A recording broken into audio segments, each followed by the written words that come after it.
Hello everyone. So this is my lecture number 4th with you in the series of lectures that I am giving you in Economic Survey 2020-21.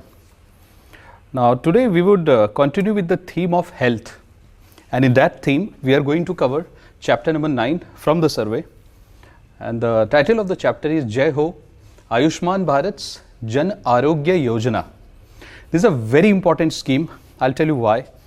Because this introduced the concept of universal health coverage in the context of Indian health sector. Hence it's a very important scheme, and the government has dedicated an entire chapter on it.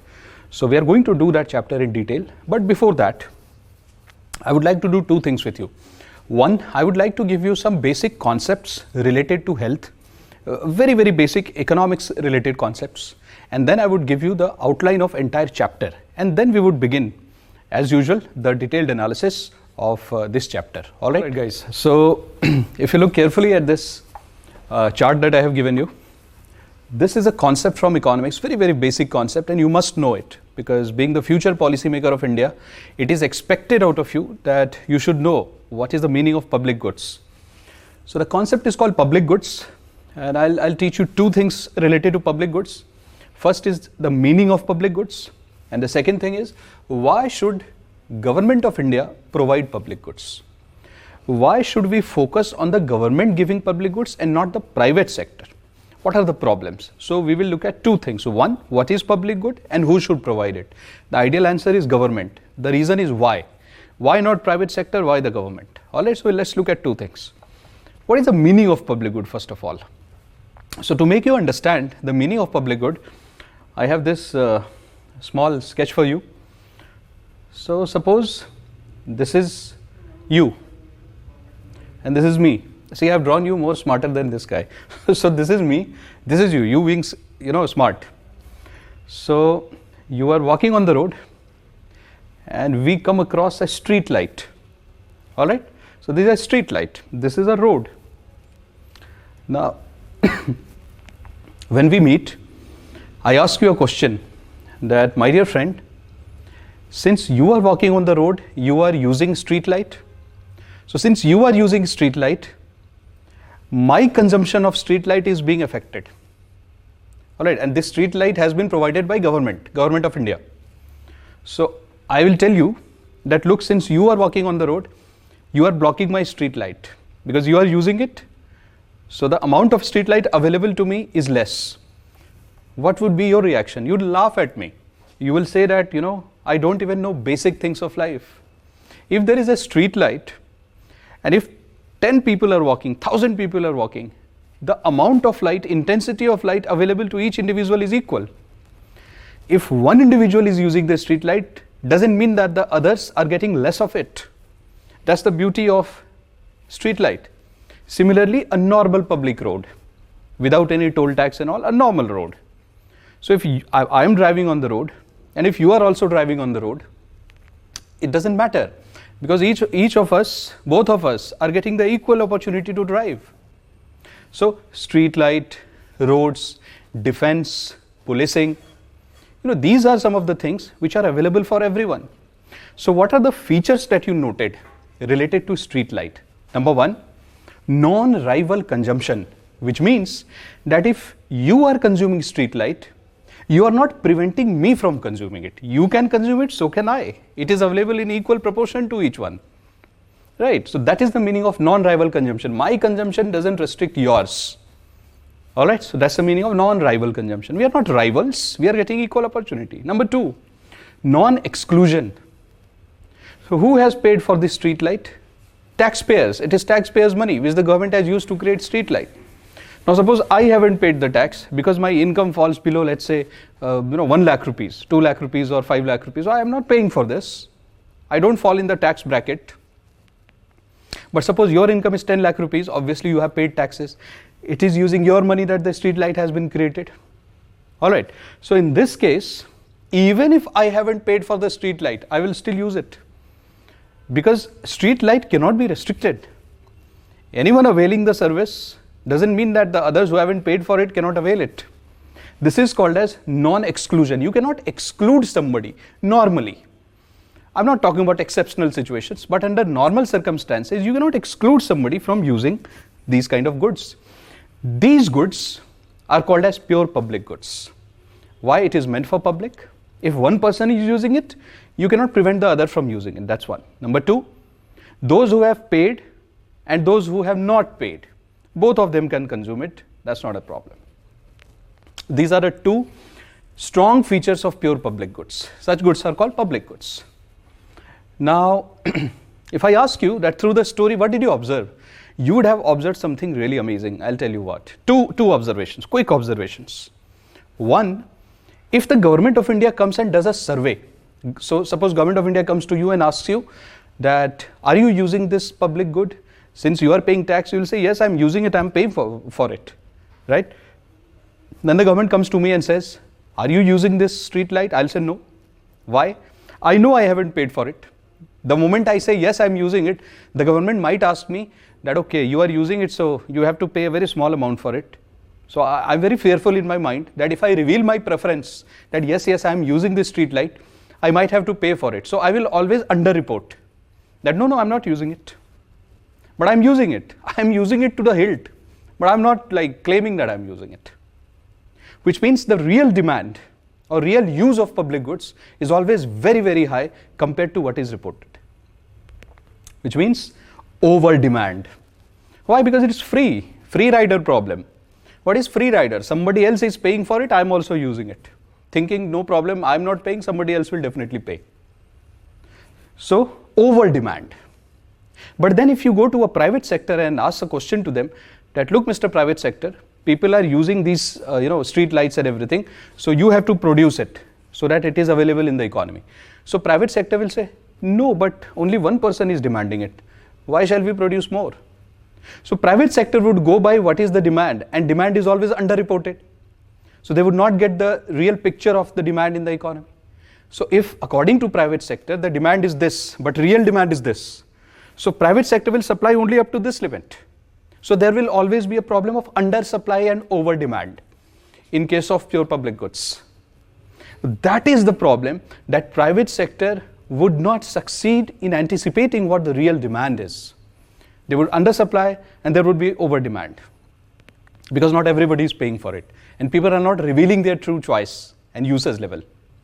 Such goods are called public goods. I gave you an example: street light, defense, law and order, education, health. So sanitation, clean drinking water. So in this situation, what do you see? Who should provide for it? Obviously you have to bring in the government because private sector cannot do it on its own. And you know, there is something very interesting about public goods. I'll tell you what. If you don't provide sanitation, clean drinking water, law and order, defense, street lights, there is something interesting. Suppose in an area, roads are not good, street light is not there. So what would the rich individuals do in that area? They will shift to another area, a better society. They'll pay the price, they'll buy a better house, and they will shift from that area. But what would a middle class and a poor person do? Because you are not giving them street light and road. So that person will be stuck because he or she doesn't have the paying capacity. Now, for roads and street light, it's manageable. Now imagine healthcare facility and education not being available for poor and middle class. Rich can go to any area. They can go abroad as well. They can go to Mars as well. But where would a poor person go? Which means that level of economic development is highly correlated with certain public goods like clean drinking water, education, health. There is a high correlation. Rich can go to another area to avail it. They have the option, or they can create a lobby. Super rich individuals can come and they can create a pressure on the government of India. Now, no, you have to provide it to us. Where would the poor person go? So if you look at these things, first, demand is always greater than supply. Demand over demand, supply is under supply. That's the first problem. Second is rich versus poor. Rich people would have different ways of getting public goods, through lobby or by buying better properties. But poor people are stuck. Public goods and economic development link. I told you, your economy cannot develop if you don't provide public goods. Without road, without health and education, there can be no economic development. So this is a third reason. Because of these three strong reasons, somebody has to provide it. And who is that somebody? Government. Because private sector cannot do it efficiently. But then there is one more problem. in the provision of public good related to government. All right. So election happens in a democracy like India every 5 years. We know that. All right. So suppose I am elected as the Prime Minister of India. Yes, I can do that. So it's a democracy, mind you. So in a democracy, election happens after a certain cycle. And suppose I become the Prime Minister of India. Now I am not sure if I will be elected the next PM of India. All right. Today I am the PM, but after 5 years I have no idea who will be the PM. Now if I launch a program related to health or education reform, I am not sure if the results would come within 5 years. Because if I launch a program related to health or education, the results might show after 7 years. And after 5 years, my government might go. Some new government might come. And when the positive results would start to show because of the reforms in health and education, some other government is going to take the credit. And people have, very short memory in elections. So see, Indians are very simple people. We are not complicated. If we see the result today, we will say, okay, the government is doing a good job. So who knows these things? The politicians. So when a government is elected, they are not very keen on taking long-term policies. Why? Because they have to win the next election. And that creates a problem called as horizon problem. If you launch a program today related to public goods, like health, education, sanitation, clean drinking water, the results might come later, after the election period is over, which means the 5 years electoral cycle. So the next government might be different and they might take the credit. So that creates a problem called as horizon problem. Hence, this leads to short-sightedness among the political class, and they refrain from launching long-term programs which would help the economy and the society. Their main concern is to launch short-term programs, get the benefit, win the election, and the cycle is repeated. That creates problem in public goods. So because of these 4 reasons, it is very, very important that the government should take proactive steps and provide public good. You should not leave it to private sector. And one correction needs to be done, which is that the government should think long-term. They should not be blinded by short-term, horizon issues. All right? All right, guys. So look at this chart. This is very important chart because it gives you an idea about the current health structure of India. Health structure in the sense of primary, secondary and tertiary healthcare facilities. So healthcare facilities can be divided into 3 levels. First is primary, very basic healthcare facilities, secondary and tertiary. Tertiary is highly specialized surgeries like cardio and all. All right. So the concept of universal health coverage, that concept came in India in 2018.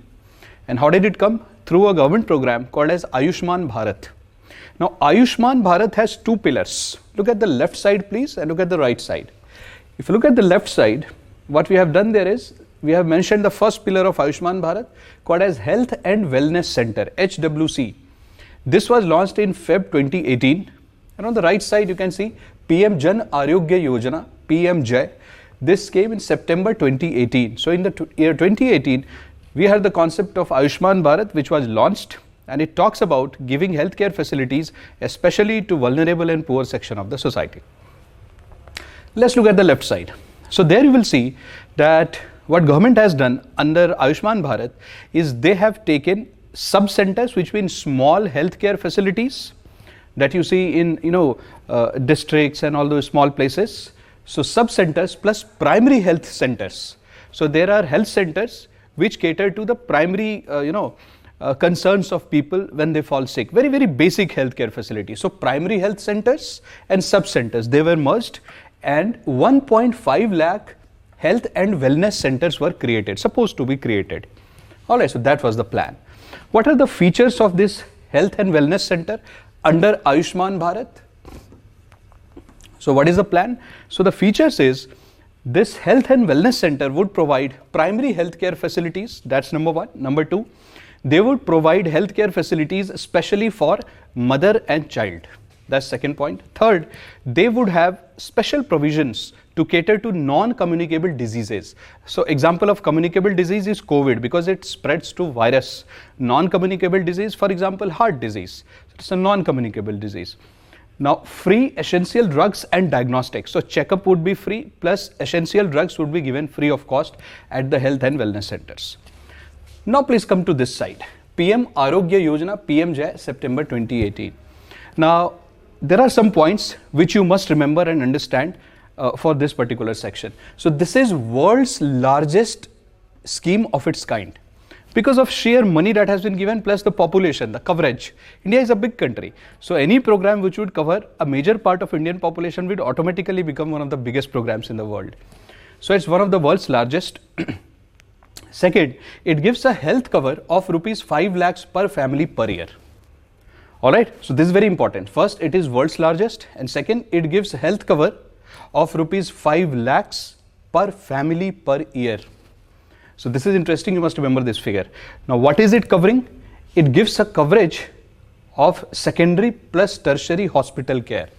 So if you need some kind of government support, if you are hospitalized for secondary and tertiary care, it would give you this much of amount. Alright, next. How many people is it going to cover? 10.74 crore poor plus vulnerable families. Mind you, this is 10.74 crore poor plus vulnerable families.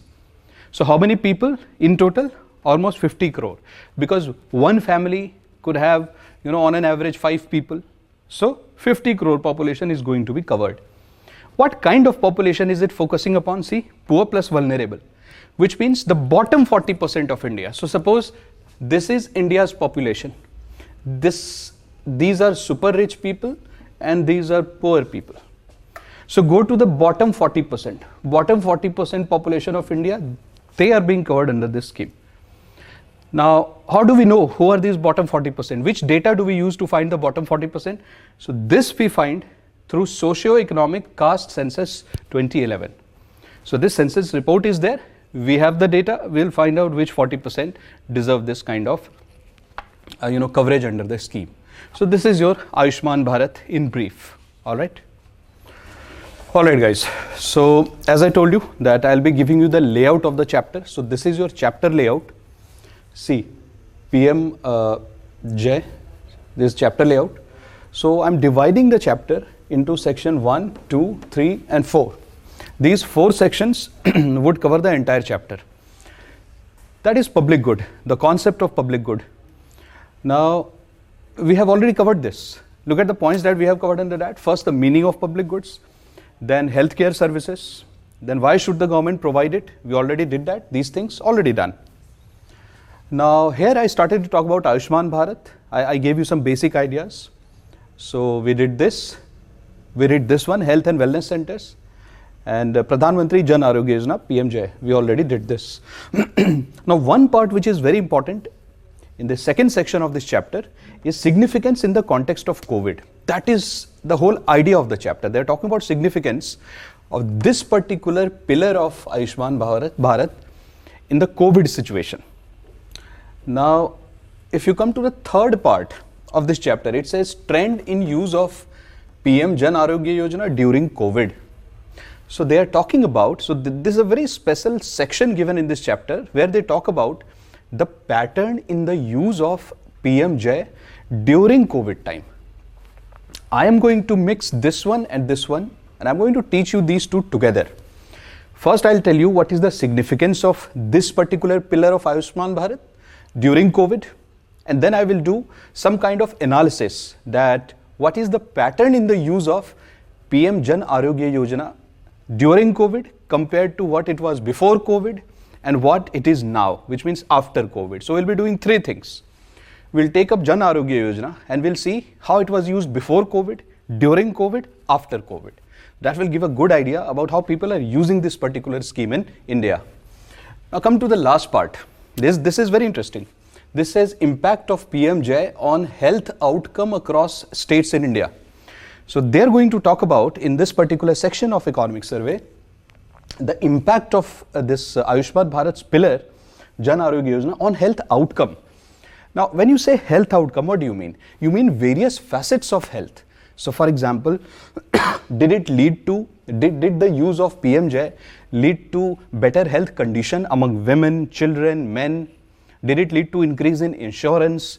Did it lead to reduction in the disease burden on people? So these are the kind of things we are going to examine. Health outcome is a very big term. It includes everything related to health. Alright, so that we are going to do. Now when somebody says, and this I think could be a mains question, this one could be a mains question and this could be a mains question. So when somebody says that, find the impact of Pradhan Mantri Jan Arogya Yojana on health outcomes of India, how would you do that? You can't write down this answer based on the performance of each and every state in India. It's not possible. So what are we going to do? We are going to divide India into two parts. So first, what we'll do is, we will take West Bengal. Why West Bengal? Because West Bengal did not implement this scheme. And then we will take immediate neighbors of West Bengal in the same geography. Which are those three neighbors? Bihar, Sikkim and Assam. I'm going to call them as 3N. And we will compare if West Bengal did better or these three neighbors did better in that geography. That's the first thing we are going to do. Once we are done with that, then we will do the same analysis by dividing India into two parts. First part would be those states which did not implement PMJ. And second would be those states who have implemented it. We'll compare them. So to answer this question, we are taking use of twofold approach. First, West Bengal versus its neighbors. Why West Bengal? Because they didn't implement. Why neighbors? Because they implemented. And second, divide India into two parts. First part, those states which have implemented Pradhan Mantri Jan Arogya Yojana versus those states who have not implemented. This is your chapter layout. And we'll start from these two. All right. Now, if you look at this, in the third part of this chapter, it says V-shaped recovery. And there we have written demand and supply. What do you mean by V-shaped recovery? It simply means that earlier, Pradhan Mantri Jan Arogya Yojana was nicely used by people for all purposes. So the use was like this. Because of COVID, the use came down. And again, it has started to pick up. So this is V-shape. And we are going to discuss why this V-shaped happened. And this V-shaped, recovery, it happened because of two things, demand and supply. We will discuss these two. After we are done with everything, we will draw conclusions from the chapter. That, okay, what is happening in the field of Ayushman Bharat? Where is India going? Are people using it? These are some of the conclusions. So if I were a paper setter for UPSC, which areas I would target to ask questions? I would ask questions in prelims from inference, and in mains I will ask questions from these two areas. Plus in prelims I will also ask questions from here. And if I have to ask generic questions, very, very general economics questions based on basics of economics, I'll ask questions from here. Which means this entire chapter is important. As I told you that this is going to be one of the most important questions from the economic survey, which is, what is the significance of Pradhan Mantri Jan Arogya Yojana in the context of COVID? Very, very important question. So significance of PMJ during COVID, all right. So how do we answer this question? We divide our answer in the following parts. First, we will talk about what happened during COVID, right? So that is this part.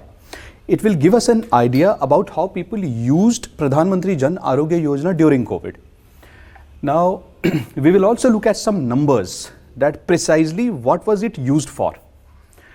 Now, the third part, we will look at the post-COVID scenario, which means as COVID had started to be controlled, what is the trend that we see?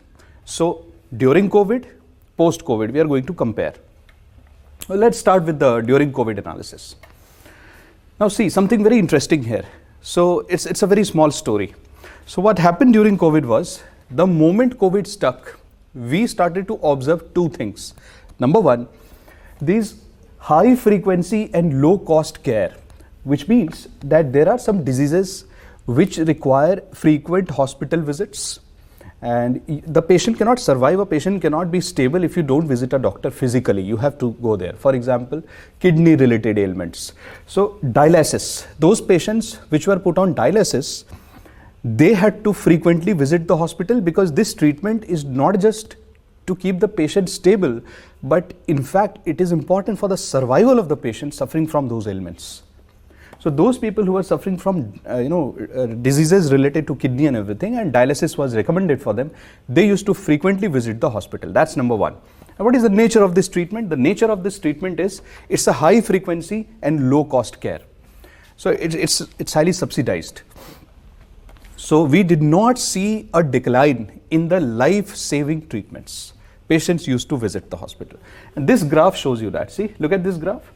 That doesn't matter if COVID had stuck. So COVID stuck here. this dotted line. But look at the dialysis. The use of dialysis kept on increasing. So that's first trend you must remember for prelims. In MCQs, they can give you this option. Second, during COVID, we observed that the claim related to expensive care, So for example, if a procedure is very costly, the treatment is costly, those kind of claims actually reduced during COVID. So what are the two things we observed? Those claims which require less medical expenditure, plus they are life-saving, their use increased, and those claims which require high expenditure, their claim actually reduced. So these are the two things we observe. Now these things are important, but a future policymaker must be able to understand the underlying message here. So what is the underlying message? What is the inference you can draw from this? The inference is, it clearly shows that people were using Pradhan Mantri Jan Arogya Yojana as some sort of substitute or proxy for primary healthcare services. What is primary healthcare services? Absolute basic healthcare services which are not costly. So since PM Jan Arogya Yojana was being used to avail those kind of services which were life-saving plus less costly, that means this was being used as a tool for primary healthcare services. This is the message here. And in UPSC in the prelims, you can get this first point as first option of MCQ. This could be the second option and this would be the third option. And they'll ask you to choose which one is right, which one is wrong. All right, so that's one. Now come to major claims. So Pradhan Mantri Jan Arogya Yojana, under this you can claim monetary benefits for your treatment, right? Hospitalization and all. So what is the nature of the claim? So if we divide these claims into four parts, the first is general medicine. So for general medicine, the claims actually increased. I told you it was being used as a proxy for primary health care. So general medicine increased. And under general medicine, which is the category whose use increased actually, dialysis. So under general medicine, 30% of the claims were related to dialysis. All right. Second one, general surgery. So this is slightly advanced. And then third is obstetrics. Fourth is gynecology. So this is related to, pregnancy and everything. And this one is gynecology. So this fourth. So if you combine second, third and fourth, out of 100% claim, their share is 56%, which means close to 60% claims were of this nature. And out of general medicine, 30% claim was dialysis. See, they are not going to ask you numbers in the exam, but they might ask you that which of the following was the highest claim under PMJ. So they might give you that general surgery, obstetrics plus gynecology combined, or general medicine. These are the kind of combinations they can give you in the exam. All right. Next comes post-COVID scenario. This is very, very interesting. So see what happened. I've drawn this graph for you. This dotted line is the COVID line. So COVID was at its peak during this period. So I'm going to divide the timeline into before COVID and after COVID and during COVID. We are going to study three phases: before COVID, during COVID, after COVID. If you look at the graph before COVID, what do you observe? That the claims that people were making for healthcare services were costly claims. So suppose I am a person who was sick before COVID. So I used to go to the government of India and say that, look, Mr. Government, I need more than 25,000 rupees, 2,500 rupees because I have to go for a costly procedure. So the claims under Ayushman Bharat, Pradhan Mantri Jan Arogya Yojana were costly claims, more than 2,500 rupees. But after COVID, the nature of claim has changed. Now people are claiming lesser amount. People are claiming amounts like 1,200 rupees, 1,000 rupees, which means people are mostly availing primary healthcare services. That's why the claim amount has reduced after COVID. You must remember these two. Before COVID, the claim amount were high. After COVID, the claim amount has reduced. And what is the graph of the life-saving treatments like dialysis?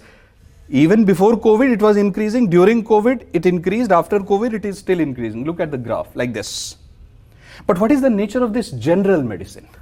Look at this general medicine. Before COVID, the use of general medicine was high. The moment COVID happened, it dipped down. And now it is recovering, V-shape. This is what I'm going to teach you now. Why this V-shape? All right, so let's do that. So if you look at it carefully, you will see that this is a V shape, right? So what is this V shape in general healthcare? And this V shape is about general healthcare claims, all right? Now, let's see why this V shape is being observed now. So guys, you know that when COVID started, the first thing that COVID did was strike fear in the mind of people, the government and the society. There was complete lockdown. So there are two reasons because of which the moment COVID happened, the claim under general care in Ayushman Bharat, it actually reduced. Why did the claim reduce? See, earlier people were using Ayushman Bharat, Pradhan Mantri Jan Arogya Yojana to the maximum whenever they needed. But what happened that during COVID actually it came down? There were two reasons. First is demand side, second is supply side. So here I have written the supply side reasons for you, here the demand side reasons. Who are the people who demand healthcare services? Patients. So that demand came down. So let me explain why. So see, the moment COVID happened, there was fear. Because of fear, the patients avoided going to hospitals. Physical visits actually avoided. And initially there was panic. So the demand for healthcare services came down and the demand for Pradhan Mantri Jan Arogya Yojana claims came down. Second is transportation facilities. It came down because of lockdown. Third is finances. That also came down. Because of these three reasons, finances, which is money required for treatment purposes, traveling purposes. So because of these three reasons, majorly the demand came down. Now, why did the supply come down? Who supplies healthcare services? Service providers, hospitals, doctors, nurses, medical staffs. So if people who are demanding the services got scared, people who are supplying the services were also equally scared because nobody had any clue of what is happening. So what happened? The health workers, they became skeptical and fearful of COVID. So initially the response was little, out of scare, they were not giving the services to the maximum because nobody had any idea about what to do. So that is the first thing. Second, private hospitals, out of fear, the private hospitals' response was that, okay, we will not admit more patients because we don't know if they are coming with COVID infection or not. So they were a little skeptical. That's the second thing. Third, government hospitals. Now the government hospitals were majorly being reserved for COVID-related patients. So the general health care and everything, that came down because the space was occupied by COVID-related ailments. Because of demand and supply, this actually, use of Pradhan Mantri Jan Arogya Yojana claims, it came down. And this was the peak which was reached around April 2020. And the social lockdown started from 23rd March, but around April, the use of Pradhan Mantri Jan Arogya Yojana, it came down. But now, slowly the economy started to open up. Things started to move and people have started to use more of Pradhan Mantri Jan Arogya Yojana claims. And the use has been increased mostly for low cost care or high cost care. I already told you. The use now that you see in Pradhan Mantri Jan Arogya Yojana is mostly of low cost care. Alright, so this is what we see now. Guys, as I told you that this is another important question from UPSC mains perspective. The question says, what is the impact of Pradhan Mantri Jan Arogya Yojana on health outcome across states? And I had told you that we would answer this question in two ways. First, we will take West Bengal. And why are we taking West Bengal? Because West Bengal did not implement Pradhan Mantri Jan Arogya Yojana. So we are comparing West Bengal with its immediate neighbors. Who are these neighbors? These neighbors are those states which actually implemented. So Bihar, Sikkim and Assam, the Pradhan Mantri Jan Arogya Yojana, and we will compare them. Once we are done with this, then we will do the same analysis for all the states of India who did not implement versus all the states of India who implemented it. All right. And what are the parameters of health outcome? These 1, 2, 3, 4, 5, 6, 7, 8 and 9. These are the parameters on which we are checking the performance of Pradhan Mantri Jan Arogya Yojana. So let's see, it's a very easy thing. See, I'll explain to you how to use this chart. So first is insurance, health insurance. So in West Bengal, the health insurance reduced by 12%. In other three states, the three neighboring states, health insurance went up by almost 90%. This is a significant improvement. So those states which are implementing Ayushman Bharat, their health insurance has increased. Now infant mortality rate and child mortality rate. So this is the effect on children's mortality when they are born and when they grow slightly older. So in West Bengal, there was a decline in infant mortality and child mortality, which is a good thing. The number of deaths in the newborn children and children in general has come down. But look at 3 arrows here, which means the reduction in infant and child mortality in the neighboring states is more. So both the states did well. But those states which implemented Pradhan Mantri Jan Arogya Yojana, there the reduction in the number of child death is much more. Hence 3 arrows. Both have done well. This has done slightly better. All right. Come to under 5 mortality. So mortality, deaths in the number of children less than 5 years of age, that is under 5 mortality. In West Bengal also it came down, which is a positive thing. In the 3 neighboring states also it came down. But in the 3 neighboring states, it came down heavily, which means they have done slightly better. Hence 3 arrows. Now come to family planning and contraception. In the methods of use of contraception and family planning, in West Bengal, we do not observe any significant change. But in the 3 neighboring states, we see that they are using more of family planning and contraception methods. Hence 2 arrows. And here the change is not significant. It is as it was before. Unmet need for spacing. What is spacing? Spacing is the time period between the birth of 2 children. So sometimes the women decide that they want to give a certain gap or space between the birth of the next child. So we are trying to find out if this demand by women was fulfilled or not. So when you see unmet need for spacing, which means if women is asking for spacing but she is not getting it. So this unmet need actually came down in 3 of these neighboring states, which is a good thing. Which means that the unmet demand is reducing, which means they are giving more importance to this demand by women that they want certain space between the birth of 2 child. But in West Bengal, there was no significant change. I'm not saying it reduced, but there was no significant change. Hence, cross. Overall care of mother and children. In West Bengal, it improved. And if you come to these 3 neighboring states, it improved. But the improvement was higher in the 3 neighboring states. Now come to sex ratio at birth. Here you see improvement in West Bengal and improvement in 3 neighboring states, but the improvement in 3 neighboring states is far more. Now we come to education. In education, we are talking about 2 things. Women who have attained more than 10 years of schooling and men who have attained more than 10 years of schooling. So in West Bengal, the number of women or percentage of women who have attained more than 10 years of schooling is very high. The improvement is very big. And in the 3 neighboring states, the improvement is not that great. So here you see a contradictory result that under Ayushman Bharat, Pradhan Mantri Jan Arogya Yojana, the effect on women education is far better in West Bengal, which did not implement Ayushman Bharat. Hence a star mark. This is a slightly deviation in the trend. And in case of men, the education has improved both in West Bengal and 3 neighboring states. But the improvement in 3 neighboring states is higher than West Bengal. For women, West Bengal is better. For men, these 3 neighboring states are better in terms of education. Now we come to awareness related to AIDS. In that, if you talk about women, that awareness has come down by 1% in West Bengal, but that awareness has increased in the 3 neighboring states. So in the 3 neighboring states, women are more aware about this disease called AIDS and its transmission and everything, its precautionary measures and all. So they're more aware. When it comes to men, this is a very sad thing. When it comes to men, in West Bengal, the awareness related to AIDS has come down. In the 3 neighboring states, the awareness has come down.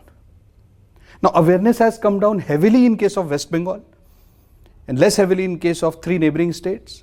But these awareness should not be compared in terms of magnitude. If the awareness has come down despite using Ayushman Bharat, that's a very worrisome thing. This needs a lot of awareness. So which means that if you have to find out the direction in which Ayushman Bharat should improve, we can definitely have a look at it. So awareness is a concern here. Ayushman Bharat should focus on that. Plus education. The effect on education is not that great. plus the unmet need for spacing. It is improving in states with Ayushman Bharat, but it can be improved further. And rest of the things you can see from here. So this is comparison between West Bengal and 3 states. Now we are going to remove this, and we will say, and we are just going to slightly change it. We are going to call this Pradhan Mantri JAY states and non-PM JAY, and we will compare. All right. So as I told you that we are going to use the same table with slight changes, and we are going to compare those states overall, all the states which have implemented Pradhan Mantri Jan Arogya Yojana with states who have not implemented it. So this is PMJAY, and this is those states which have not implemented it. Similarly here, these are the states which have implemented Pradhan Mantri Jan Arogya Yojana, and these are the states who have not implemented it, right? So let's compare. See, in case of insurance, very easy now. In case of insurance, it increased in the states which implemented PMJAY, and it reduced in case of states which did not implement it.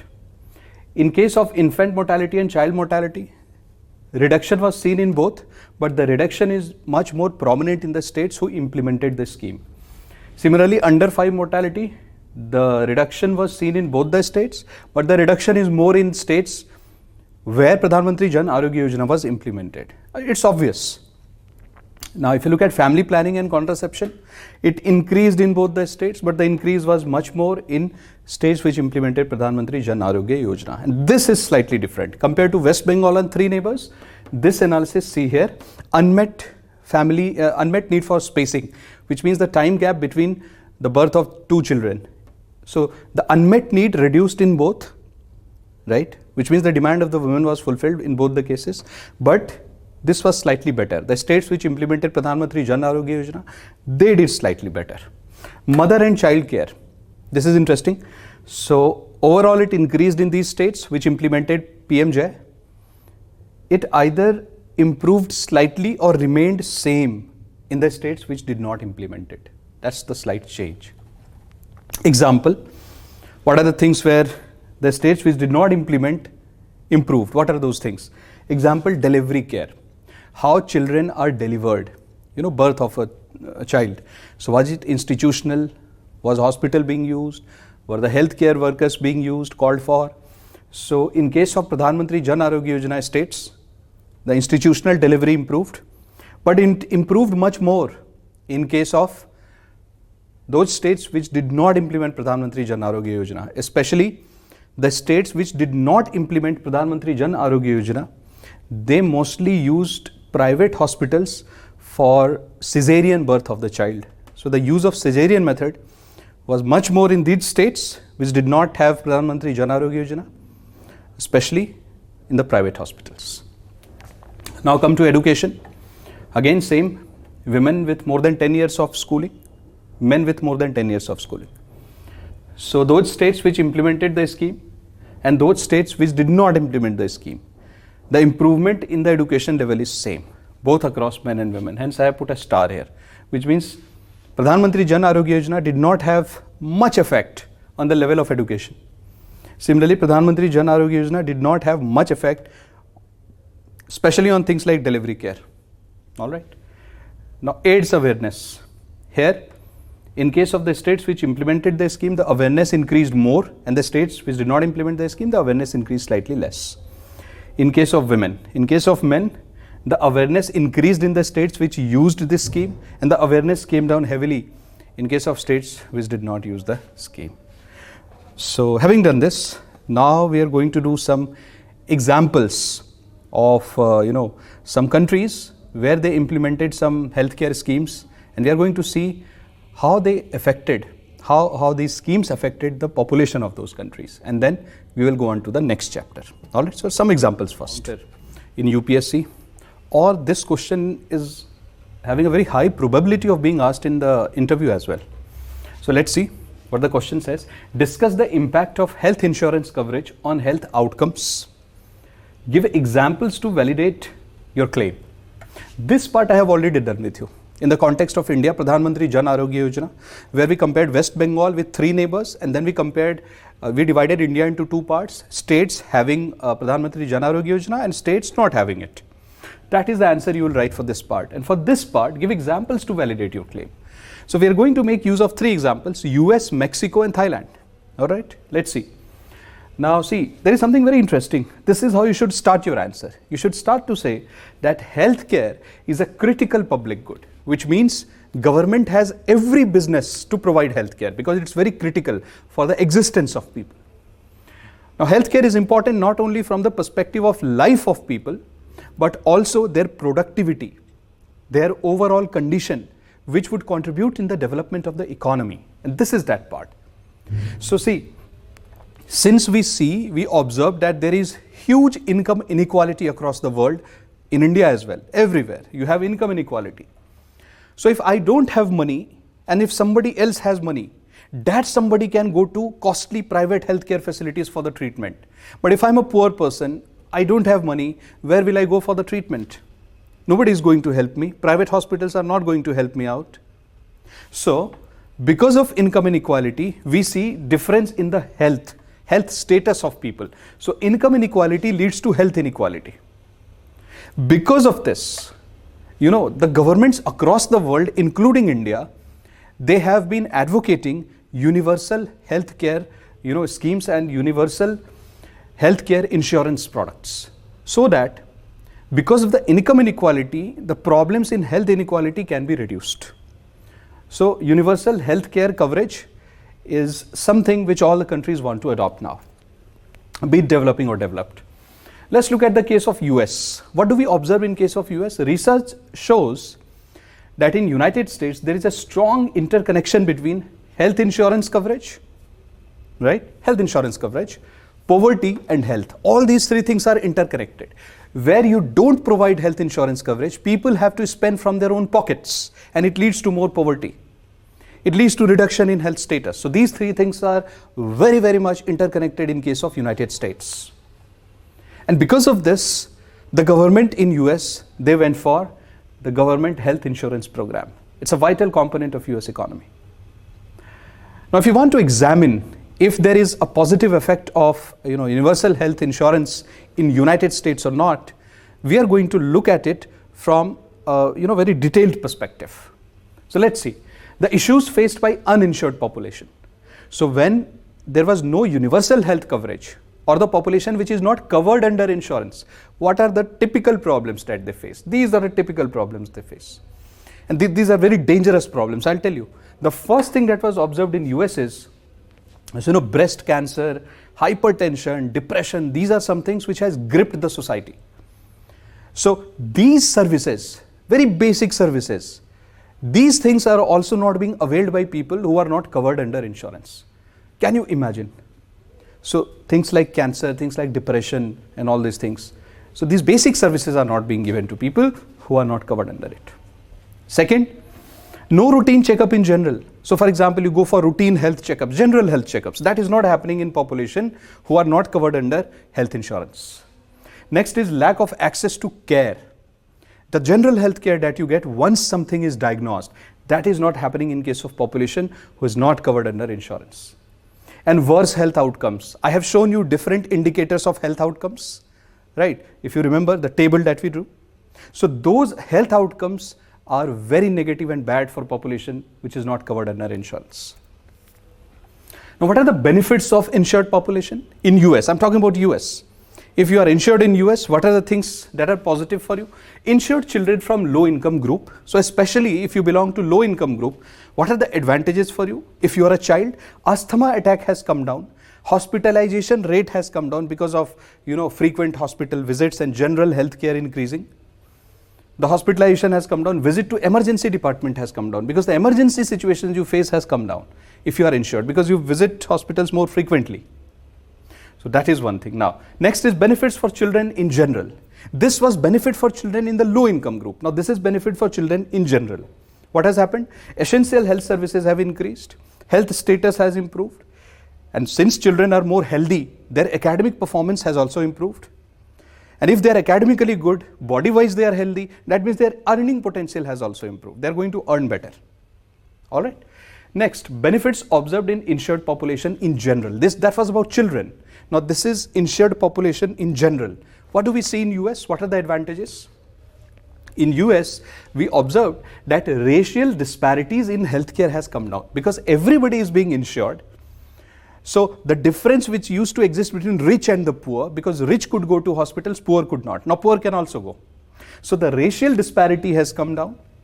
Second, African American Hispanic children, they are the ones who are the maximum beneficiary, the highest beneficiary of health insurance, because they were the ones who were left out.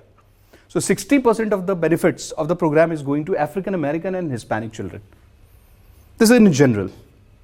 Next, financial insecurity, medical debt and bankruptcy, it has come down. So all these things, financial insecurity, because if I'm a poor person, I don't have money, if somebody falls sick, I would think 500 times before going to a hospital. And God forbid, if I go to a hospital, if I spend money, I become poor. I am economically drained. So that thing has come down because of insurance. Now, financial stability plus children's educational attainment plus future earning. I have already explained that in this slide. So this has improved. When children are happy, parents are happy. So overall, it leads to positive development of the children. That was for US. Now come to Mexico. So in Mexico, they started this popular public health insurance program, which led to massive increase in insurance. And you know what is the status of insurance in Mexico? Around 82% population has been covered. All right, so this has improved the health status, health outcome in Mexico. Now come to Thailand. Thailand was the first lower middle income country. Now it has improved from lower middle income to upper middle income. So Thailand is the first lower middle income country to introduce universal health coverage reform. They started a scheme called 30 Baht project. 30 Baht project. In that, the government used to provide some amount, and rest of the amount was supposed to be provided by the citizens availing healthcare services. But later on it got changed, and now the entire coverage of the insurance, entire coverage of medical expense is being given by the government there. And it's a hit in rural area. And in fact, Thailand became the first Asian country to eliminate HIV transmission from mother to child in 2016. This is a great achievement. All right, so this is the condition in Thailand. So guys, I hope that you could learn different facets of Pradhan Mantri Jan Arogya Yojana, and you would have seen from where all you can expect a question in UPSC mains, interview and essay. Plus you would have seen some points where they can ask question in prelims as well. Now we are going to move to next chapter, which is even more interesting than this. All right, so let's go. So guys, this is chapter number 10. The title of the chapter is The Bare Necessities. Have you heard of this very interesting slogan called Roti Kapda Makan? So we are going to talk about that. Bare necessities of life. Food, clothing, shelter, basic peace of mind. So these are the things we are going to study. It concerns each and every one of us. Hence I said that this chapter is very, very interesting. So as usual, first I'll give you the basic structure of the chapter as to what we are going to study. And then slowly we'll study each of the small components in detail. All right. So guys, this is the introductory part of this chapter called as Bare Necessity Index. Now I'm going to give you two things first, and then I'll give you the rest of the chapter. So first is the definition. What is the meaning of bare necessity or basic necessity in the sense of economics and development? Then I'll give you a formula as to how the Government of India in the new economic survey has tried to calculate an index called as Bare Necessity Index. Just like you have heard of something called as Human Development Index. So they have used something similar to that, and they're trying to find out what is Bare Necessity Index. So before we start, an example to you. So I'll take my example. So for example, if I'm a normal person in India, staying in India, and I need, let's say, something very basic on a daily basis. I need a house where I can protect myself. I need clothes, basic one set of clothes every day.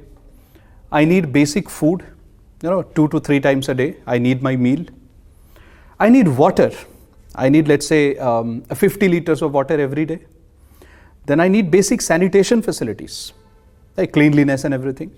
These are some of the basic things which are required not just for my survival, but for my dignified survival, because human life has to be respected. And this concept I'm borrowing from Dr. Amartya Sen, the Nobel laureate. He says that mere existence is not important. You have to respect human life. So for a dignified and respectful existence, you need certain basic things in life called as basic bare necessities. Now, can you quantify it? Sometimes directly, yes, sometimes using proxies. So can I quantify how much of water is needed for me every day? Yes. So what they do is, to give the concept of basic necessity, they first find out the list of things that are absolute basic in nature for the dignified survival of an individual. Now, what is the example? Food, clothing, shelter, water, and sanitation. Then they find out what is the exact minimum quantity that is required for our dignified existence. That minimum quantity of these things is called as bare necessities or basic necessities of life. So what are bare and basic necessities of life? They are the minimum needs or specified quantity of basic necessities like food, clothing, shelter, sanitation, and water in general. Now, Dr. Amartya Sen says, so this is in addition to it. So what does Dr. Sen say? Dr. Sen says that if a person fails to achieve these basic necessities, then the person is called as poor. So Dr. Sen is defining poverty in the sense of lack of attainment of even the basic bare minimum requirements of life. He says if you don't have these things, minimum quantity of these things, you are poor. This is Dr. Sen's definition of poverty. So what has this chapter done in the economic survey? This chapter in the economic survey, it takes 26 indicators.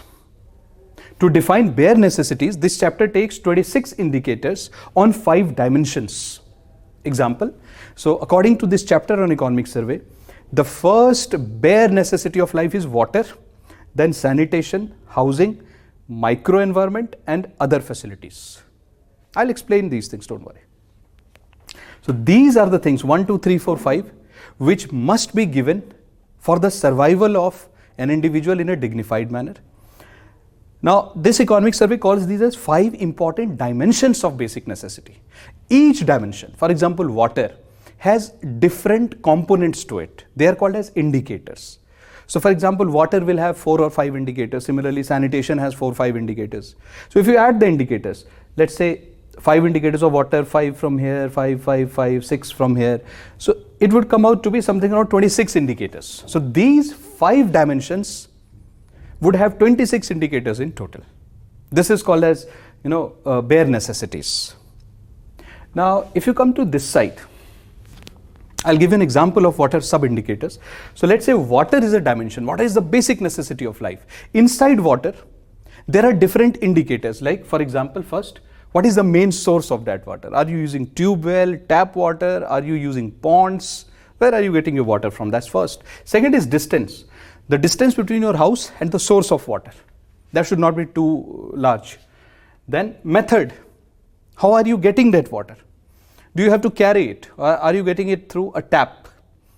Next is exclusive or not. So the water that you are talking about, the source, does it belong to you or is it shared by entire village or the community or the city?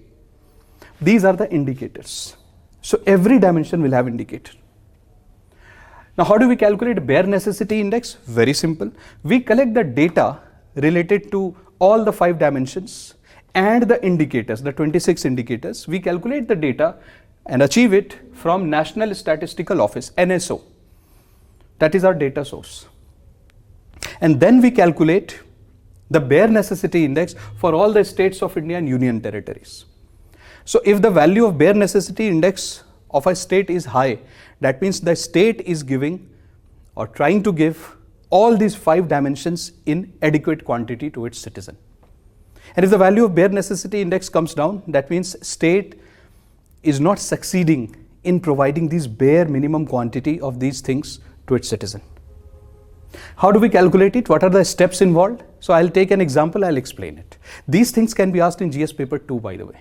Hence we have to look into it. It's a new thing, just like Human Development Index, and in mains they can very easily ask this question. In prelims also they can ask these questions. So this is a potential question giving chapter for you. So I'll take the example of water. So in water, how many indicators are there? 4. Main source, distance, method, and exclusivity. Now what we do is, we calculate something called as indicator score. So we calculate the score for these indicators. And how do we calculate that? The formula, actual value of the indicator. So suppose main source, we give a score to it. that suppose the main source is clean. So you are getting underground water or boring of your area or for your house. So if the distance between the source of water and your place of stay is less, you get a high score. So actual value will be given here. Minimum value is fixed at 0. So actual value, let's say, is 1. Minimum value is 0. So 1 minus 0, 1. In the denominator, maximum value could be 100. Alright, maximum value that can be given for these indicators is 100. Minimum value is 0. So this is how you calculate it. Actual value. So I'll take the example of this water for, let's say, Delhi. So I'm giving a hypothetical figure. So actual value, let's say, is 100. Minimum value is 0. 100 minus 0, 100. Maximum value is 100.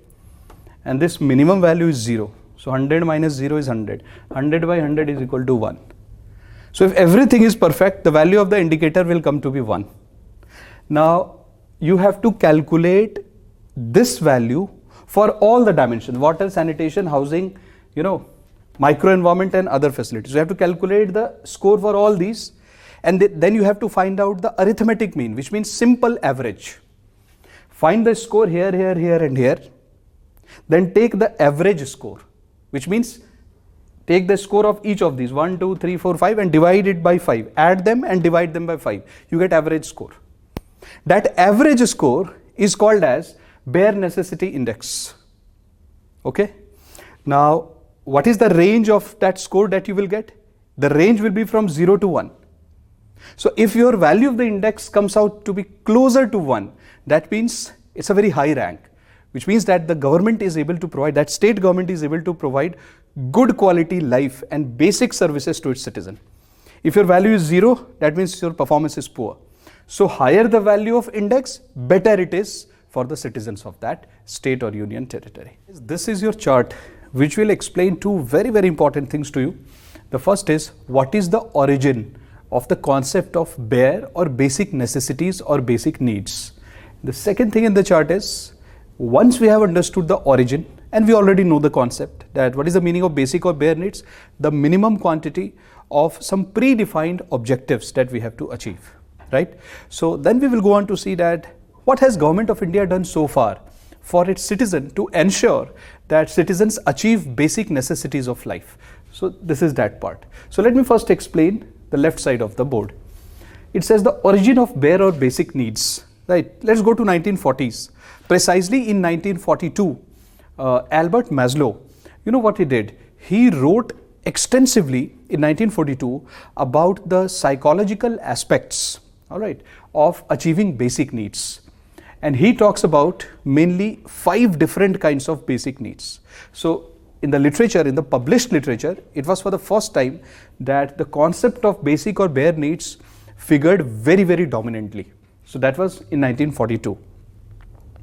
After 1940s, you slowly see the emergence of a concept around 1950s and 60s. You see the emergence of a concept called as trickle-down approach. What is trickle-down approach? Trickle-down approach says that keep on increasing income of a nation. All right, so keep on increasing GDP or national income. It will automatically flow from top to the bottom.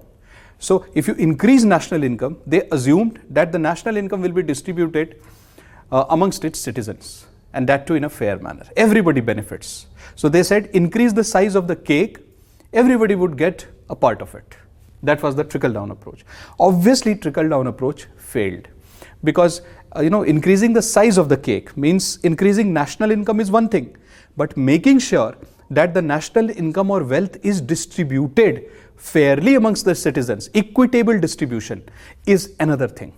And for that, you need precise policies. Just increasing income doesn't mean that the income will reach the poor of the society. That's a mistake they made. Now in 1970s, by 1970s, everybody realized that trickle-down approach had to fail because there were very strong assumptions in it that income will travel from rich to poor. Not possible. Now in 1970s, International Labour Organization and World Bank, once they realized that trickle-down approach has not succeeded, they predominantly started to talk about the importance of basic necessities and bare minimum needs. So in their literature, in their reports, they started to talk about it.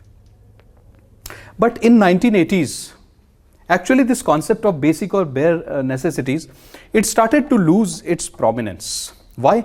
Because there was, emergence of neoliberal thinking. And what are the neoliberalists saying? They are saying that efficient market takes care of everything.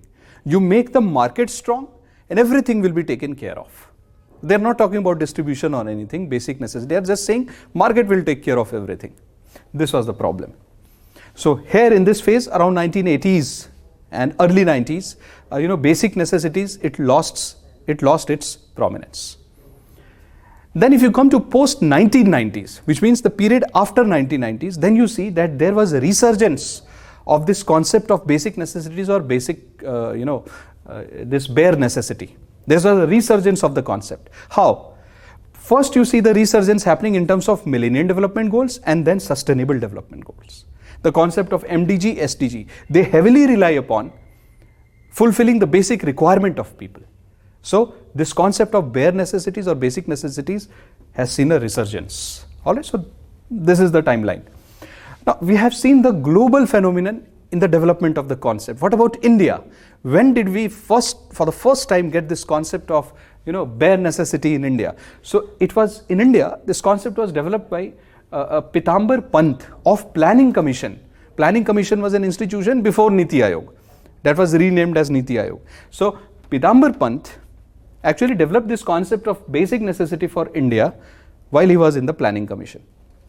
And what is the definition he gave? He said, very simple, he said, economic development is a process to provide basic necessities to citizens. So what is the connection you see between Pitambar Pant and Amartya Sen? So Pitambar Pant says that economic development is a process to achieve basic necessities, and Dr. Sen says if you fail to achieve basic necessities or provide basic necessities to the citizen, they are called as poor. Which means failure to provide basic necessities will lead to poverty. And if you are able to provide basic necessities, that is called as economic development. That's the connection. And these things can be asked in UPSC. Now in India, are we able to provide basic necessities to the citizens? Yes, they will ask you this question in UPSC. That are we able to provide it and have we succeeded? You know what they are trying to ask? They are trying to ask you that what are the schemes by Government of India using which we are trying to provide basic necessities to people? Which are those schemes? You should write this answer in the mains, UPSC, if you get this question. Or in the prelims they can ask you that which of the following schemes are specifically meant to fulfill the objective of providing basic necessities to citizens? These. So first is Swachh Bharat Mission, rural and urban. Second, this is about sanitation, isn't it? Second is PM Awas Yojana, shelter. Jal Jeevan Mission, water. Then Saubhagya Yojana, electricity, right? Energy. Then PM Ujjwala Yojana. This is for cooking, right? So here LPG cylinders are provided. And how do you measure if the scheme has been successful or Government of India is making honest efforts in that? To measure that effort, this year the Economic Survey has developed an index called as Bare Necessity Index, BNI. To measure if the schemes have succeeded or not, we can easily use this index. All right. So, and by the way, there was this interesting concept a couple of years back that was called as ease of living. And ease of living has been developed by Government of India to find out how comfortable citizens are staying in a country, in a state, in a union territory. And we are calculating it to see if the citizens are happy or satisfied with the basic facilities that they are getting: health, education, law and order, administration. And this one takes that approach even to micro level.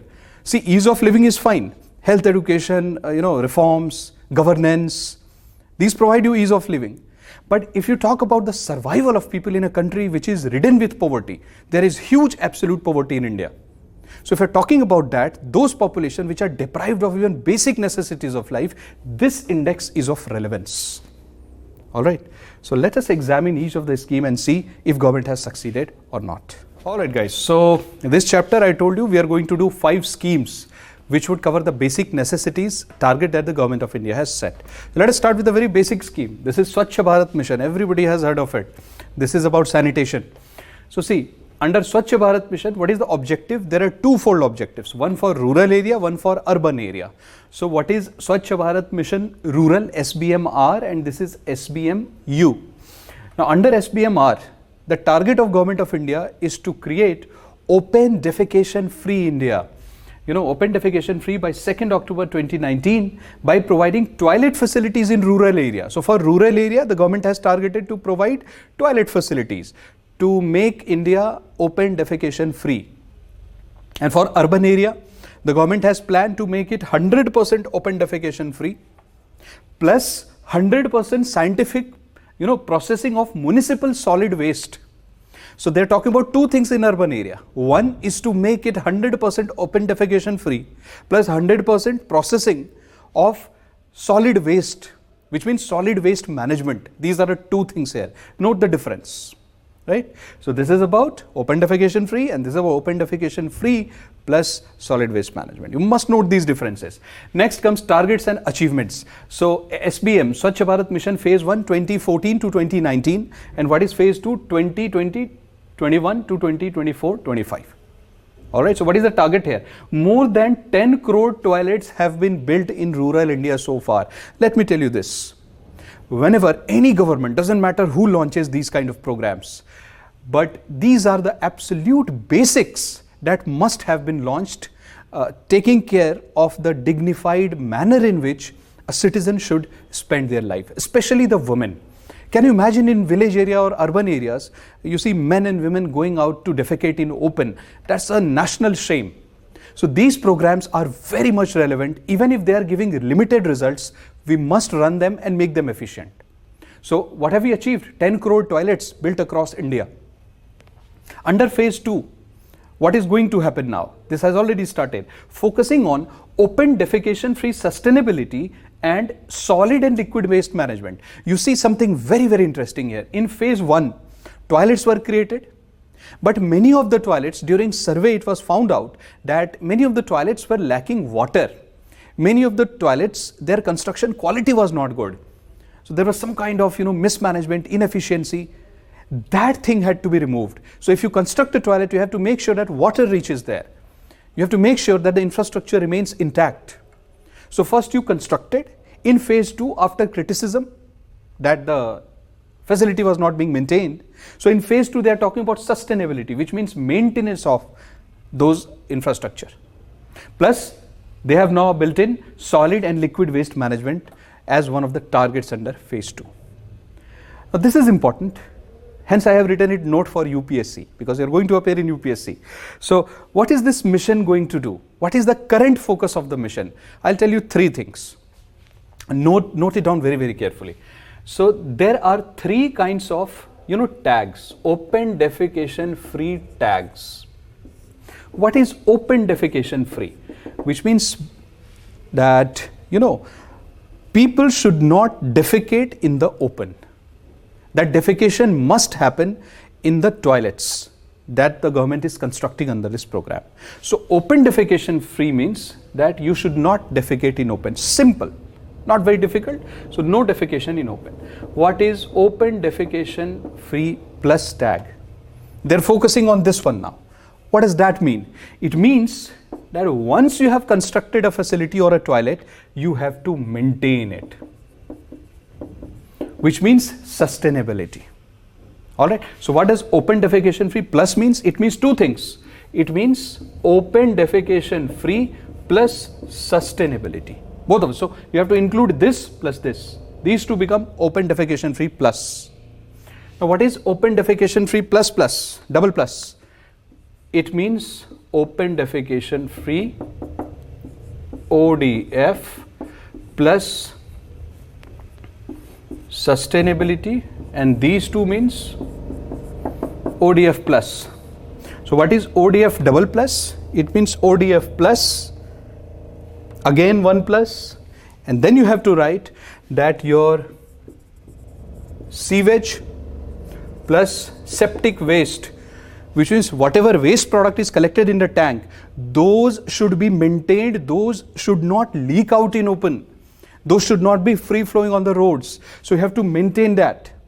Leakage should be avoided. You should not just, let the slurry, travel in open, because that will lead to pollution and disease. So you have to treat the waste properly. So first you constructed the toilets, then you make it sustainable, you provide water, you maintain the structure, and third, you are making sure that there is no leakage and spillover in the surrounding. So cleanliness is taken care of. These are the tags: ODF, ODF plus, ODF plus plus. So these tags are being taken care here. My findings. So this is not given in the survey. This is my criticism of the scheme. That's the reason I told you that I'm not saying this scheme should not exist. What I'm saying is the scheme is awesome. Make it even more awesome. And these are the things that will give you marks in UPSC. These are your value additions. So you will say that Swachh Bharat Mission is a great scheme. ODF, ODF plus and ODF double plus is a great scheme. But how many states in India have got the tag of ODF plus and ODF plus plus? Less than 30% cities of India have got this certificate, which means maintenance is a big problem. In 70% states, maintenance is a problem. And less than 10% cities have got this ODF plus plus tag, which means almost 90% of the cities of India are not treating the waste properly. This should be improved. And what I have observed in my own research is that in the phase 2, which has begun, the ODF plus and ODF plus plus tag that the cities are getting, that is very slow actually. So sustainability and waste management is rather a slow process which should be improved. Plus I have also found out 2 more problems or lacuna in the scheme. First is, state governments have to be a little more proactive and spend little more. State governments have to support this scheme. But that is slightly missing. Needs little more help, little more proactiveness from the state government. And the next part is budgetary allocation. This is where my problem lies. That in the previous budget, the allocation given to Swachh Bharat Mission was reduced. So there is this dilemma. So paradox. On one hand, the government said that, okay, yes, we have a problem. The implementation is not that great. The cities are not sustaining the toilet facilities, plus the spillover and the waste management is not proper. To do these 2 things, maintenance of the facility and treatment of waste, you need money. So on one hand, the government said we need to increase the budgetary allocation. Last year they said it. And last year itself, in the last budget, they reduced the budgetary allocation by 300 or 350 crores. These 2 things cannot go together. On one hand, you are saying we need more money for this. On the other hand, in the same budget, you are reducing the budgetary allocation. This needs to change. You have started a great program. Take it forward. People are waiting. All right, so that is one. Now next, Pradhan Mantri Awas Yojana. These are easy things because you know that Awas means housing. So what is this program trying to do? This program is trying to provide housing for all by 2022. Urban area, 109 lakh houses sanctioned. This is the target. Now rural area, phase 1, 2016 to 2019, 1 crore house target. That's the target. Phase 2, 2019 to 2021-22, 1.95 crore was the housing target. All right, so these are the targets. Then Jal Jeevan Mission for water. What they are trying to provide is close to 55 liters water per capita per day, tap water to be provided to every household. So what is the target under Jal Jeevan Mission? To provide a functional tap water. In India, the beauty of the things is that we provide things, but they are not functional or they are not usable. So they are saying we will provide a functional tap water connection to every rural household by 2024. And how much water are they planning to give? 55 liter water per capita per day, and that too functional. Now this is interesting. This question can be asked in UPSC. That what is the slogan? What do they want to achieve? Jal Jeevan Mission? What are they trying to achieve? They are trying to achieve something called as no one is left out. They don't want to leave any rural area, any district. So no one is left out, and they want to make sure that we follow Har Ghar Jal district. Means in every district, all the households should have water, tapped water. And we are also planning that in village areas, Har Ghar Jal Gaon, which means every village and every village household should have supply water. That is what the target is. Then you have something called as Sahaj Bijli Har Ghar Yojana, Saubhagya scheme. This scheme started in 2017. It is trying to provide universal household electrification, which means the government is trying to provide electricity to anyone in the rural and urban area who are willing to take electricity connection. That is the target here. It is meant for both urban and rural area, but specifically for those people who are willing to take electricity connection. So other than 18,734 households in the left wing extremist districts, all other households in India, in most of the states, in all the states, have reported that they have actually achieved this target, that all the willing households have got the electricity. In fact, by the way, this program of Government of India has been lauded by Asian Development Bank, and they have said that Government of India has achieved this milestone in a very short span of time. Now, Pradhan Mantri Ujjwala Yojana. You remember that when I was telling you the dimensions of this basic necessity index, there we talked about two things, the micro environment and those other things. You remember that? So in those micro environment and other things, one of the component was clean fuel and what is the condition of the kitchen in the house. So these are those components mentioned there. I'll tell it more clearly later on. But in those other things and micro environment, you have things like whether you have ventilation in the house, how is your kitchen, what is the fuel you are using. So here the Government of India has started this program called Pradhan Mantri Ujjwala Yojana, where the government is providing clean fuel to poor households, and the government is targeting 8 crore households to be covered by providing LPG connection. And this LPG connection is given in the name of the adult women member of the household. Right. And what are the two options given to the households? Either you can take a cylinder of 14.2 kg or 5 kg LPG cylinder. So that is the scheme. Going to examine something very interesting, that what is the overall result in terms of bare necessity index when we compare 2012 and 2018. So the Government of India calculated this year in the survey this index called bare necessity index. Now they are going to compare what is the performance of this index in 2018 compared to 2012, because between 2012 and 18 we have launched these 5-6 schemes. So we want to see if the schemes are successful.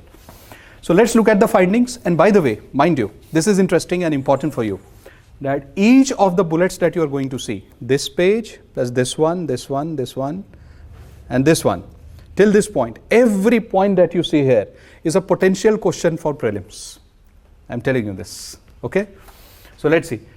What are the findings? Most of the states, access to bare necessities increased. You remember those 5 dimensions and 26 indicators? So for most of the states, the value of this index actually improved. Good thing. Absolutely. Now, highest BNI states. Which are the states which did really well? You should have a look at it. So for example, Kerala, Punjab, Haryana, Gujarat, Uttarakhand, Delhi, Goa, Mizoram and Sikkim, they did really well. Which are the states which did not do that well? So Odisha, Jharkhand, West Bengal and Tripura. Which are the states which showed maximum improvement, good improvement? This is that list. So all the states showed maximum improvement except Tripura, Nagaland and Meghalaya. So these except points, these low and high points, these can be asked in UPSC. Alright. Do take a note of this. Now rural India, we are focusing on rural India. So which states did well in terms of improvement in BNI in the rural areas? Highest BNI states in rural India, Punjab, Kerala, Sikkim, Goa and Delhi, they did well. As far as rural area is concerned, which are the states which did not do that well? UP, Madhya Pradesh, Bihar, Jharkhand, West Bengal, Odisha, Assam, Manipur and Tripura, they did not do that well. These are the states. Which are the states which showed improvement, good improvement, maximum improvement? Jammu and Kashmir, Punjab, Rajasthan, Gujarat, Maharashtra, Karnataka, Chhattisgarh, Tamil Nadu, Andhra, Kerala, Goa, Meghalaya and Arunachal Pradesh. You don't need to remember all the names. You just need to remember a few things like highest, some names from highest, some names from lowest, so that you can write it in the answer. Urban India. So lowest improvement in urban India. No state is showing the lowest level of BNI in 2018. So it's good for all the states. Showing improvements. Which are the states which are showing improvement? These. Now this is something which you will see in UPSC prelims. UPSC will not ask you the name of the states because the name of the states is too huge to memorize. They'll ask you this. This captures the entire trend in India. It says that BNI comparison between states in 2012 and 18 shows that the improvement was more in rural area compared to urban area. So the rural areas of India, the villages, there the improvement in the index is more, which is a good thing. It should have happened. Next is, now what's the bad thing? That the variation is huge between rural and urban areas. Still the variation is there. So some places are having good BNI, some are having not so good BNI. This should not happen. All the states, all the districts and rural and urban areas, the disparity between rural and urban India should come down. But that is not the case, which means the government needs to work more in the rural areas. And at the same time, don't neglect the urban areas. Now, interstate disparities have come down both in rural and urban area. So the difference between states, state 1, state 2, that difference has come down. So there is equity now. Now, states that had lower access to bare necessities have gained more.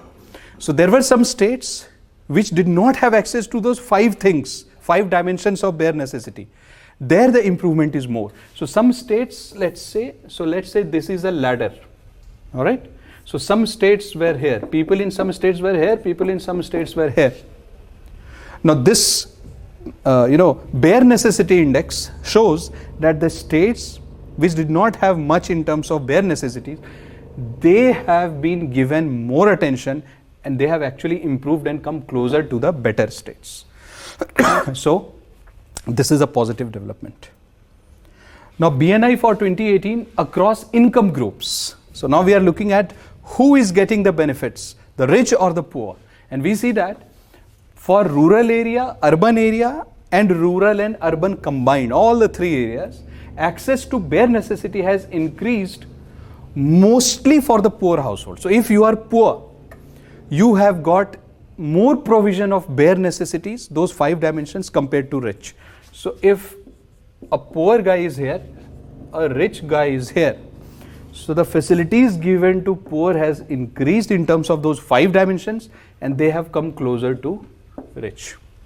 That the difference is still there, but the difference has reduced. That is what it is saying. So it is saying you should provide more of these basic facilities to poor, so that they can achieve a level which will bring them closer to the rich. All right.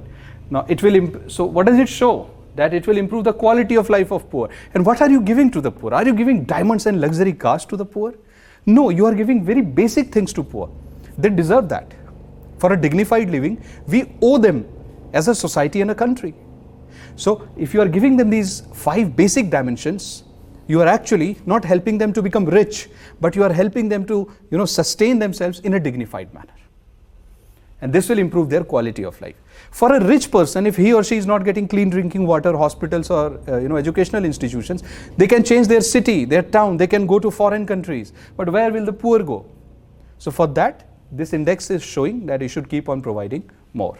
All right, so now we are going to look at something very interesting, because it is going to give you the exact figures related to what progress we have made under each of the so-called as dimensions of bare necessity index. So let's start with the first one, drinking water accessibility index. So we are going to look at whether we have been able to achieve what targets we had set for drinking water.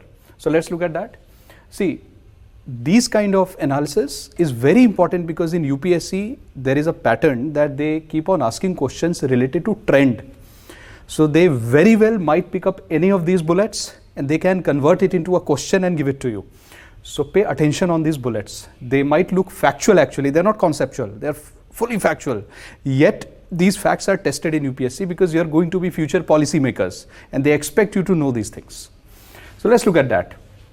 Drinking water accessibility. So is drinking water readily available across the population in India? The first point, most of the states it has increased, which means accessibility of water in most of the states have increased, both in rural and urban areas, except, now these except points are very important, except Andhra Pradesh, where it has not increased in rural and urban area, and in Himachal Pradesh, it has not shown improvement in urban area. Otherwise, in most of the states, it has increased, both in rural and urban. Now, regional disparity has come down in urban area. In urban area, most of the people are getting access to drinking water.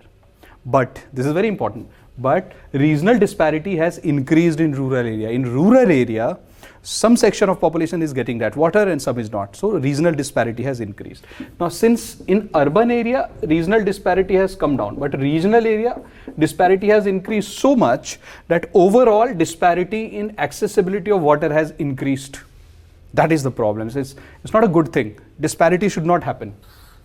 Now next, so if you are a future policymaker, if you are going to be the IS officer of this country, what would you target under this? So you would have a program called Jal Jeevan Mission, but under this, your specific target would be to reduce this disparity, regional disparity. You would definitely pay more attention towards doing that, especially in rural areas.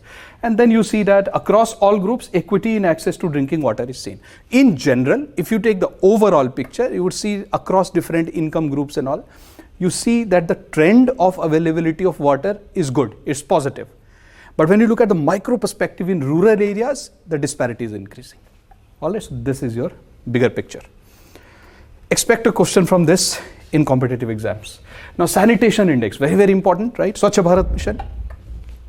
So what do you see in sanitation? Sanitation access has increased for all states in rural and for most of the states in urban areas. So across all the states of India, in rural areas, sanitation facilities have increased, and for most of the states in urban areas, sanitation facility has increased. The regional disparity has come down.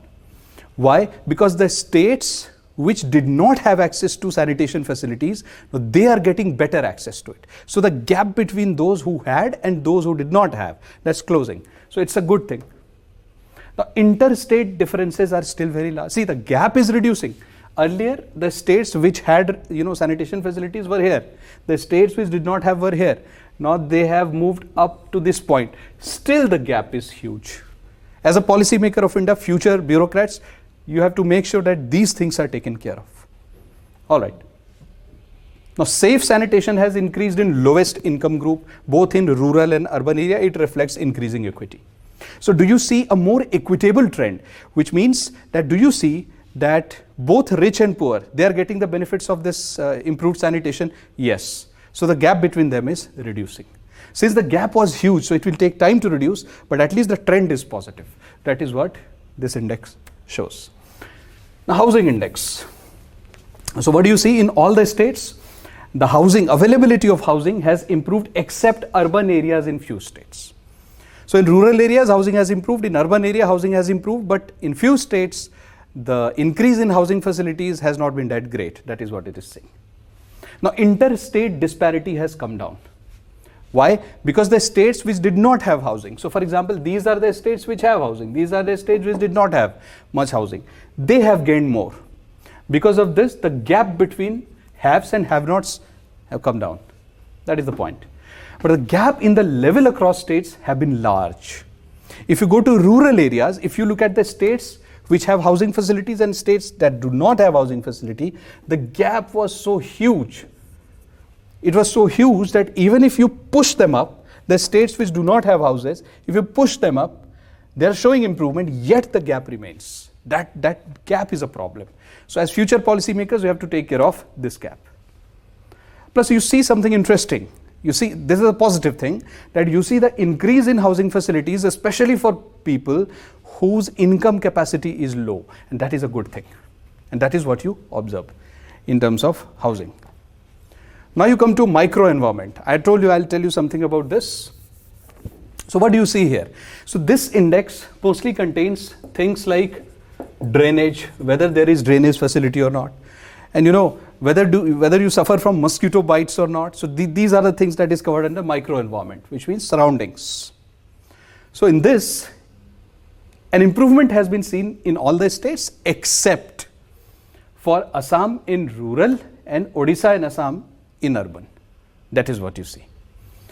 Now, regional disparity has come down sharply in urban area, though it is increasing in rural area. So if you go to urban areas, there has been an improvement in drainage system, in things like mosquito bites and all, malaria and all. But in rural area, there is a disparity. Fine. So that is there. Then look at this point. It says the improvement in urban area has been more than rural area. Hence, the gap between rural and urban area is increasing. Now, there is one positive point here, that those people with low income are gaining more in terms of microenvironment. For them, the drainage system and everything has improved. So this is a positive point. So you see that this low income group gaining more is a common thing which you see across dimensions. So you must remember this, for example. Now this one, other facilities. What do the other facilities include? It includes things like whether you have a separate kitchen in the house or not. What is the condition of ventilation in the house? So these are the things it talks about. So you see that for all states, for rural and urban area, it has improved. The kitchen, the ventilation and these things have improved, except for Himachal Pradesh in urban area. Now interstate disparity, it has come down especially in urban area. So this has come down. Equity in both rural and urban area has increased. So within rural and urban area, both the rich and the poor are getting benefits of this. But what is the problem here? There is a problem. In previous things, you saw that the low income group is gaining more, but here there is a problem. So there is a huge disparity, means dedicated kitchen, ventilation, proper living arrangement. So you see there is a huge disparity across the states within rural areas. So if you compare the rural area of MP and UP, you will see that there is a problem. Even within the rural area of UP, you will see some areas are doing good, some are not doing good. So within, gaps are still high across the states. In rural area, and the gap between rural and urban is also huge. And the gap or inequality within income group is huge. So some income group is doing good, some is not. Rich are getting, more benefits, poor are not. That's the problem with other facilities. Health outcome. Now, what is the effect of all these dimensions? So what is this examining? You know what this is examining? This is examining that if you provide basic or bare necessities to the citizens to make their life easy, ease of living, so what is the effect of those 5 dimensions on health? And then we will study what is the effect of those 5 dimensions on education. So what are we trying to connect? We are trying to find a connection between bare necessity index and health. And then we will find the connection between bare necessity index and education. All right, so let's do that. So see, Swachh Bharat Mission. Swachh Bharat Mission is about cleanliness, hygiene. So because of Swachh Bharat Mission, there has been a reduction in the diarrhea and malaria cases in small children below 5 years of age. We see less stillbirth. Stillbirth means when the newborn is not alive. Stillbirth and newborns with weight less than 2.5 kg. So newborn is healthy now. So this is a definite sign of improvement. Then open defecation free. If you live in open defecation free environment, that creates less of pollution, that is more healthy for small children. So the chances of the child survival increases. Water and sanitation. If you improve your water and sanitation, that is not contaminated, you get pure drinking water through tap. In that case, child mortality rate comes down because children are more prone. Because being an adult, we can tolerate it, but children, small children, they find it difficult to consume this contaminated water. Now, plus if you give clean cooking fuel in the house, see most of the people in India don't have a dedicated kitchen, ventilation is bad. So if you give them clean cooking fuel, it will reduce internal pollution within the house. If you make food using coal or if you burn wood, imagine the impact of that, the smoke on the lungs of the women and children. So if you provide a clean cooking fuel under schemes like Ujjwala Yojana, so children health, that is taken care of, and the women health.